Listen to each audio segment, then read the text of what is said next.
How to create a PlayStation account. So let's see in this video. First of all, you have to go to the page which is shown in the screen by simply searching for www.playstation.com in Google, and you can see this page. After that, simply tap on the sign in option, and here you can see there is a create an account option.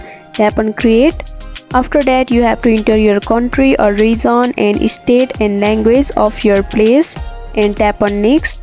You also have to enter your birth date properly. After that, you have to enter your Gmail ID and password.